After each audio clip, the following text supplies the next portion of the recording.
Hello everyone, Pineaaronapple here, and we've been going through these incredibly slowly. So why don't we hurry up and hopefully we can get to the season 2 by the year's end. Last time we got one good episode and a few that were really average, so hopefully we can get a better showing here, and hopefully the characters aren't infuriating. So let's start these 4 episodes with season 1 episode 15, Gamer.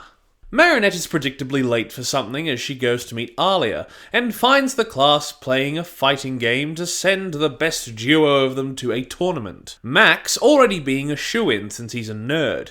He's an expert at the game, I guess, but Adrien manages to beat him, so of course this incentivizes Marinette to beat Max for his spot to go with Adrien. Oh, ooh la la! Alia rightfully tells her that's not what it's about, but Marinette promptly ignores her and fights, having the experience of kicking her dad's ass in the very same game they're playing. And you know how anime characters can have that power of friendship trope? Well, after Chloe gets a decent laugh, Marinette uses a Ladybug-flavoured mech to beat the shit out of Max. And I can't tell if it's her skill level or the power of her lady boner that allows her to win. Also, what the fuck is up with Max's glasses? Is that stylistic, or is he doing some sort of weird cheating? Everyone cheers, but Max storms off. Well, no. Actually, he responds emotionally, but maturely. Good on him. The principal proclaims them champions, but Marinette doesn't care much since she gets to spend the time with Adrien. You know, the guy she can barely communicate with. What's Max up to? This is a travesty.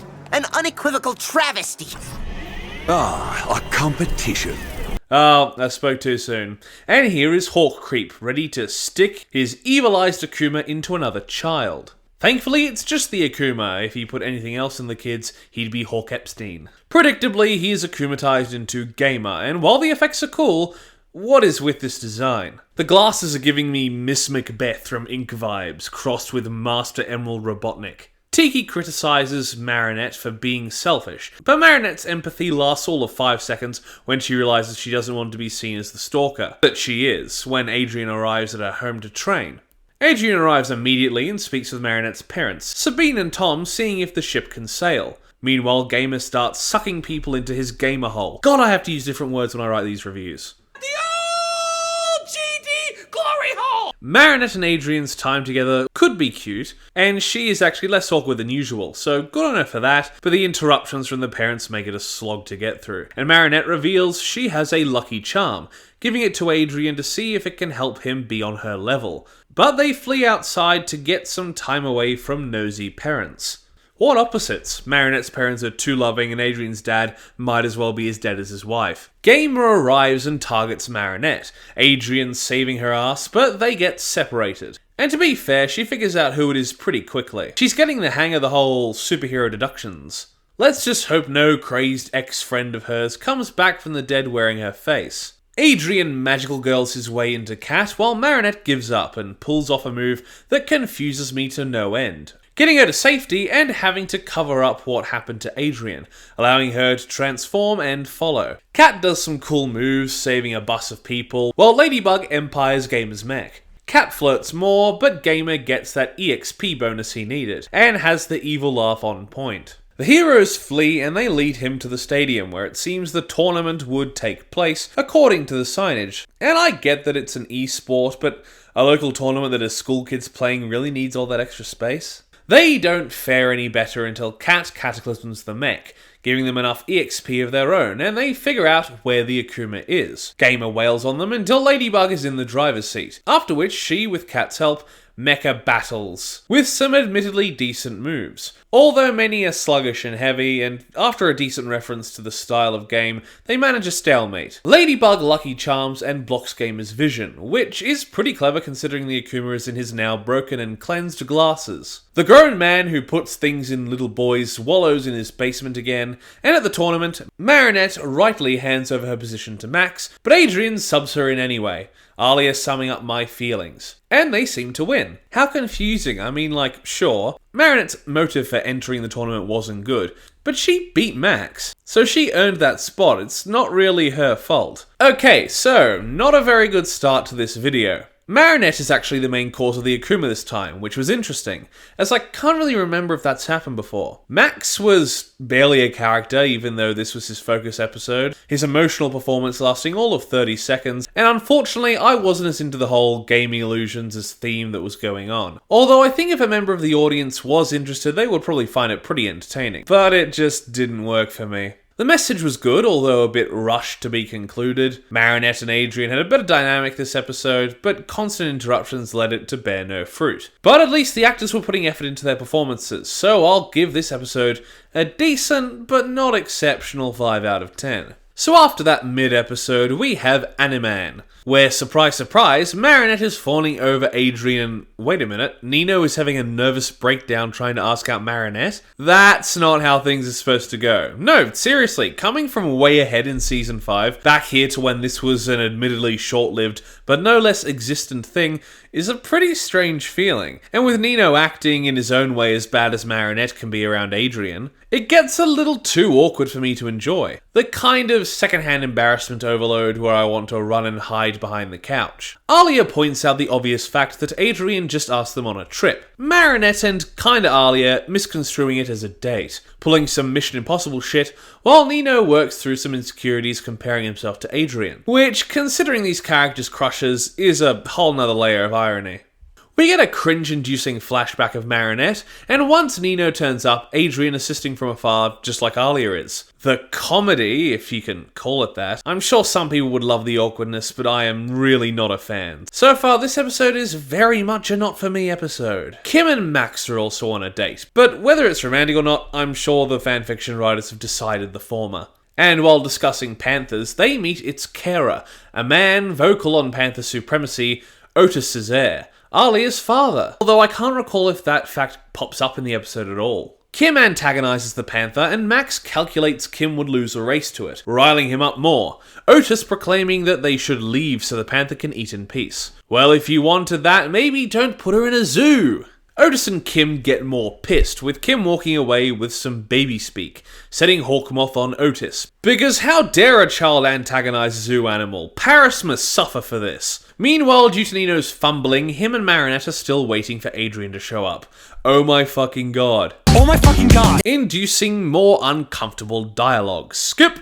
Otis is transformed into another cooler looking panther who summons the animals from their exhibits. Because seriously, they just kinda disappear after the credits break. He antagonizes Kim again, and back to the more important plot, Marinette is beginning to accept setting him up with Alia, after Nino fumbles some more. But we are thankfully interrupted by the stampede of animals in Animan's wake. Marinette and Adrian transform and stop Animan from doing whatever he was going to do to Kim, and as they attempt to get the Akuma-filled bracelet, are chased away by a stampede of animals. For their safety, Ladybug comes across Nino and Alia, locking them in an enclosure.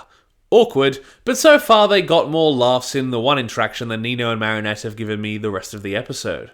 The animals follow the heroes, and I admit I don't know how big a bald eagle is meant to be, but some of these animals look weird, man, and the zoo with these strange enclosures doesn't really feel as well fleshed out as a lot of other places we've been to in the show. Animan escapes Ladybug's capture, and the animals make it into the city, Kim facing the Animan on a bridge, only for the heroes to appear, and Kat sneakily placing a tracking device on Kim just in case. Animan's powers apparently involve more than being his persona, so he becomes an eagle and flies after Kim. Although if this isn't about the panther anymore, why is he still so pissed off at Kim?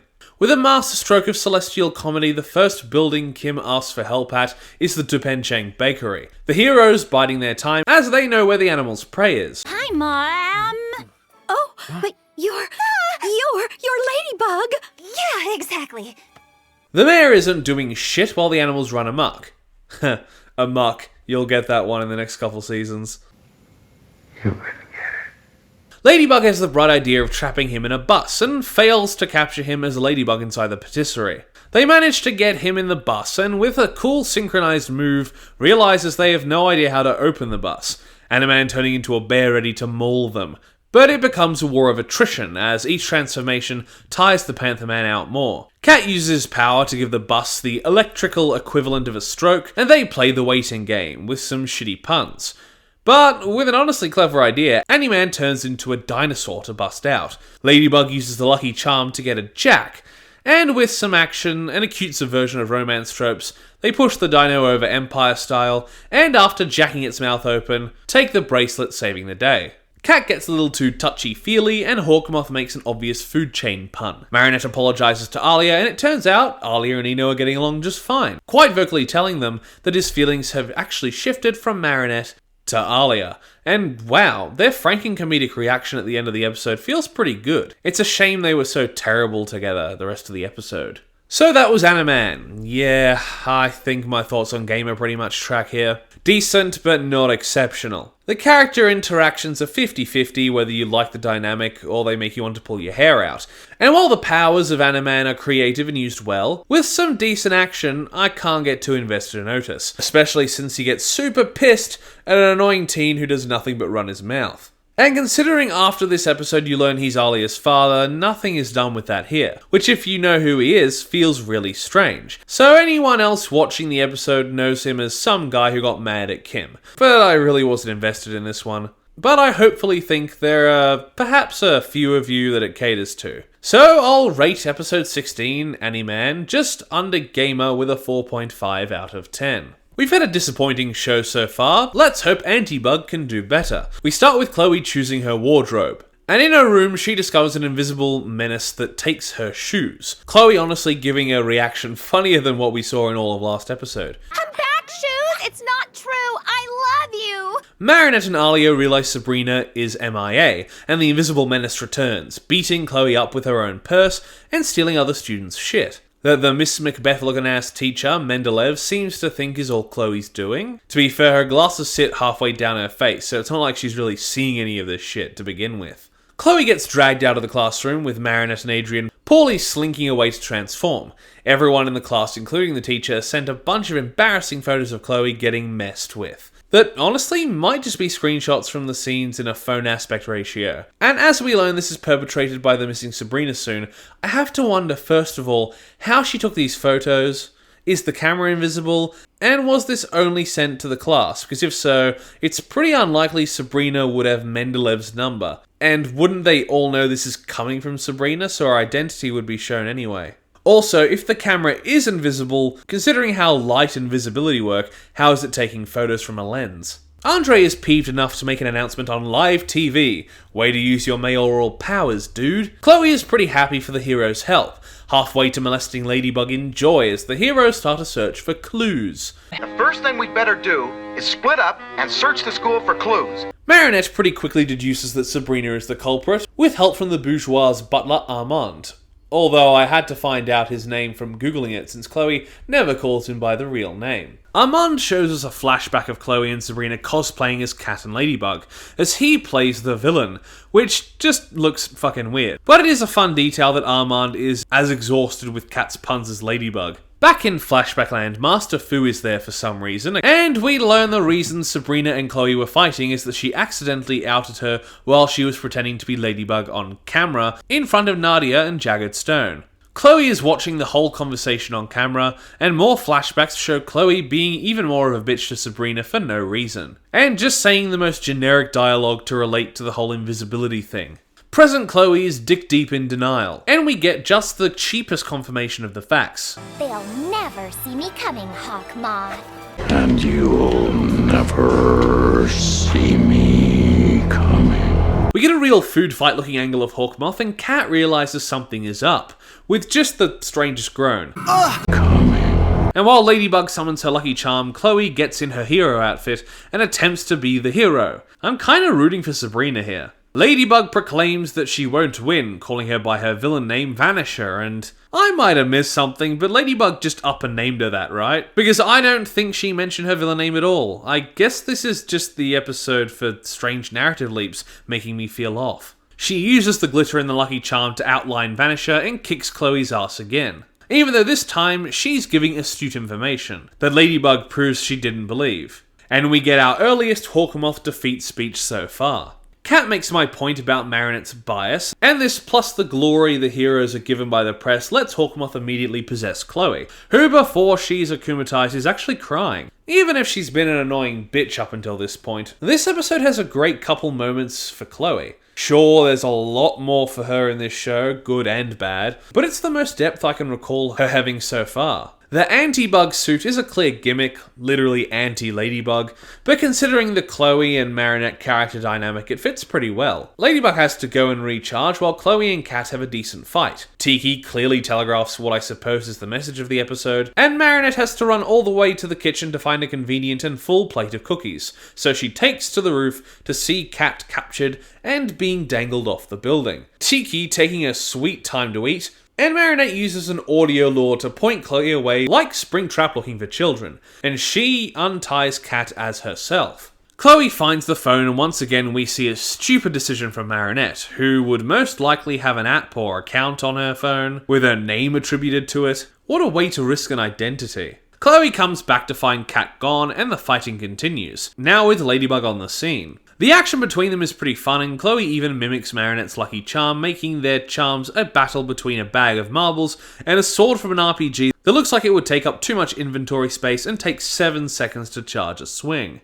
Kat manages to get the sword and toss it into the Eiffel Tower, allowing them to deal with Chloe. Ladybug apologizes to Chloe, which is nice for her, and Chloe is actually accepting of her advice, which is some pretty cool stuff for these characters. Back in class, Alia makes some distasteful comments, and Chloe and Sabrina's Stockholm relationship goes back to square one. So that was Antibug, and it was a damn sight better than the last 2 episodes, but still left me with some desires. The different pacing was used quite well, the episode essentially split into 2 halves, transferring seamlessly between them. Chloe, who appears quite often, is given good material, even if for being one of the main characters, Sabrina gets little in the way of character exploration. And the way Marinette has to confront her own bias, even if Tiki had to practically spell the message out, was done fairly well. The only thing that really stood out are a few details that irked me, like Marinette running around as herself and transforming in the hotel, and leaving her open phone in the hands of a villain, or strangely naming one of the villains. Just some holes in the script that could have been handled a little better. But on the whole, a pretty decent story, so I think Antibug is deserving of a 7 out of 10. Certainly a step in the right direction from the last 2. Now on to the last episode of the video, The Puppeteer. We open with Marinette and the annoying little ball of frustration that is Manon, playing with Ladybug and Cat Noir dolls and some pretty cute little villain dolls from previous episodes. And with some serious exposition, Manon throws a fit because she's playing the bad guys. But Marinette instantly folds the little girl's demands, but that doesn't satiate her, so she bitches to her mum Nadia anyway. But then Nadia is also kinda shitty too. Marinette lets Manon borrow the doll, but apparently she has too many to borrow one doll, so Nadia goes as far as to rip it from her hand, tearing it in 2 to give it back to Marinette. I mean, Manon is still an annoying shit, but that's still just a crappy thing to do. Marinette tries to fix the doll and Manon keeps trying to get it, but Marinette gives her Lady Wi-Fi instead. Nadia is leaving Manon in the lobby of the TV station, just after picking her up from a babysitter because she just so desperately wants to be absent, but on top of that, takes the Lady Wi-Fi doll with her, pissing off Manon enough to alert Hawkmoth. Meanwhile, Marinette and Alia are having a day out on the town, but see Adrien entering a train and follow him. And it's not even Marinette being a stalker here, Alia literally throws them into the train. Best wingman ever? The Akuma makes it to Manon and makes her the titular puppeteer, who, as greatly exposited by Hawkmoth, has the ability to control those she has dolls of. And it's funny how Hawkmoth calls her smart when the info she's impressing him with was literally just told to her by Marinette in her lore dump earlier. Puppeteer's design is pretty cool, but she's still just as annoying as Manon. She takes the Lady Wi-Fi doll as Marinette freaks out about being thought of as a stalker. Me? A stalker? Ha! Although I would follow him. I mean, of course I wouldn't really stalk him. Oh, am I kidding? You're trying to be funny. It's all terribly awkward, but we're saved by Puppeteer possessing Alia and demanding the Ladybug dolls. And the way they animate her and the performance from Alia's voice actor works pretty well, even if it's a bit too bouncy. This confuses Marinette extremely, and is quite funny, but thankfully Marinette easily figures out it's Manon. Adrien wants somewhere private to transform and comes up with the flimsy excuse of a cat being on the train to get the conductor out of the driving car for the space. Would a driver seriously stop the train and go, "Oh fuck, better get that cat"? Marinette the idiot is about to find somewhere to do the same, but says so in clear view of everyone. Thankfully, she's stopped by Kat, who asks her about the whole Lady Wi-Fi thing. And Marinette gives Kat the whole exposition, even telling him where she lives, even though he's been there before, both in Eve Illustrator and to a more negligible degree, as they were there without Marinette in Animan. Marinette just gets straight onto the train tracks and transforms, getting home with decent parkour as Lady Wi-Fi takes the remaining dolls. But Marinette manages to recover her doll, as Hawkmoth is just fucking creepy. Nice move, Puppeteer. Good girl. Cat takes out the Wi-Fi, so she can't use her powers, but escapes with the other dolls. Cat delivers his lines too fast, probably due to the dubbing, and with some awkward camera angles escapes to de-transform, while Ladybug fails to inform Nadia about Manon and getting her location. Cat retransforms and we get the whole sequence again, and with a Dutch angle worthy of Kenneth Branagh, Ladybug makes her way to Manon. Puppeteer possesses Roger and Nathaniel. Cat arrives, scaring Ladybug, and they're literally just in time for her to possess Cat Noir. And the dumbass sends him after Ladybug instead of sending the others and taking Cat's Miraculous first. It's like this guy has no concept of small victories. He wants total victory, both miraculous or none at all. Puppeteer's backup arrives while Hawkmoth monologues and escapes. The villains follow with some truly broken running animations. Seriously, look at Eve Illustrator and Roger Cop. Their models were not built for this. Ladybug, with a truly baffling series of moves, manages to use a light and tape to incapacitate the villains bad at running, and just tosses Cat off the building like the ragdoll he is now. Ladybug just utterly piffing the doll to the Eiffel Tower. But since Puppeteer has moved, Wi-Fi has enough time to get the doll back to her master. And yeah, she really has no business winning this. Sure, it looks epic, but she just didn't have these skills before. This narratively feels like a shonen in the worst way. So in the end, everything goes back to normal, Hawkmoth grunts angrily, and Manon and Nadia are all happy. And Marinette continues to babysit with minor character development. And boy, do I hope we never see this mother and daughter again. So that was the Puppeteer. And while it wasn't as well done as Antibug, the villain was creative. The fights were good even if they didn't fit narratively, and Ladybug certainly made less stupid decisions. But until the battle started happening, a lot of the characters pissed me off. So I'll have to rate it lower, between Gamer and Antibug, with a 6 out of 10, which is a little disappointing, and I hope in the next video we'll get far better episodes, as the showing was quite bland here. Thank you everybody so much for watching my review of these 4 episodes of Miraculous Ladybug. Only 2 more videos, and we should be done with Season 1. Why don't you write in the comments what you think I should do? Please like the video if you liked it, comment down below like I just said if you have an opinion or if there's anything you want me to review on the channel, and consider subscribing to the channel, and if you do, ring that notification bell so that you're told every single time that I make an upload. Once again, thank you for watching, and I will see you in the next review. Bye! Toast. A little piece of toast. Because there's so much to choose from. There's brown bread, white bread, all sorts of wholemeal bread. It comes in funny packages with writing on the side.